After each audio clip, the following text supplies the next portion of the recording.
Di sebuah desa terpencil yang dikelilingi hutan lebat, desas-desus tentang praktik pemujaan iblis merebak.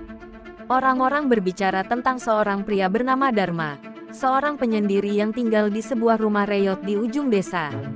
Rumah itu selalu gelap, bahkan saat matahari bersinar terang, dan sering terdengar bisikan aneh dari dalamnya. Suatu malam, 5 pemuda pemberani, Raka, Sita, Yudi, Lina, dan Arman, memutuskan untuk menyelidiki kebenaran desas-desus itu.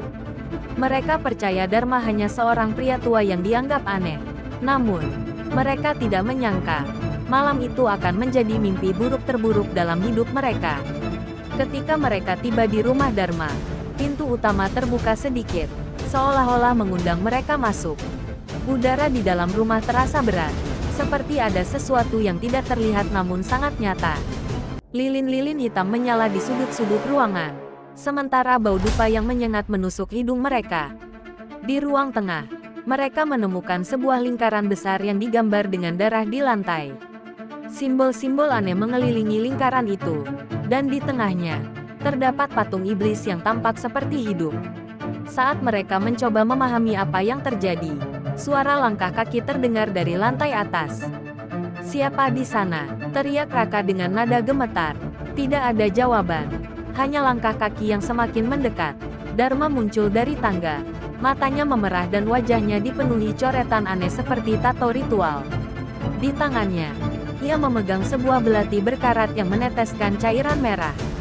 "Kalian seharusnya tidak datang ke sini," ucapnya dengan suara rendah yang menggema, seolah-olah bukan miliknya sendiri. Ketegangan memuncak ketika Dharma tiba-tiba melantunkan mantra dengan bahasa yang tak mereka mengerti. Cahaya lilin berubah menjadi biru, dan udara di sekitar mereka menjadi dingin. Raka berusaha mendekati Dharma, namun tubuhnya mendadak terpaku, seolah-olah tak bisa digerakkan. Sita, yang membawa sebuah salib kecil di lehernya, spontan mengangkatnya ke arah Dharma. Ia berteriak, "Kau tidak akan berhasil. Kami tidak takut padamu." Tiba-tiba, Dharma terdiam. Matanya terbelalak, seolah-olah ada sesuatu yang melawan dari dalam dirinya. Namun, itu tidak bertahan lama. Dengan tawa mengerikan, ia menyerang mereka. Suasana berubah menjadi kacau. Raka dan Arman mencoba melawan, sementara Lina dan Yudi berlari mencari sesuatu yang bisa digunakan untuk menyelamatkan diri. Saat keadaan tampak tak terkendali, Sita menemukan sebuah buku tua di meja yang penuh dengan tulisan kuno. Ia menyadari bahwa buku itu adalah kunci untuk menghentikan Dharma. Di dalamnya, terdapat sebuah mantra pemusnah yang ditulis dengan tinta merah. Dengan suara gemetar, Sita membaca mantra itu. Dharma berteriak kesakitan, tubuhnya berguncang hebat, dan api biru dari lilin-lilin itu menyambar dirinya. Ia terjatuh ke lantai. Tubuhnya mulai membusuk dengan cepat, meninggalkan aroma kematian yang menyengat. Setelah Dharma musnah, rumah itu mulai runtuh perlahan. Kelima pemuda itu berlari keluar, nyaris tidak berhasil menyelamatkan diri.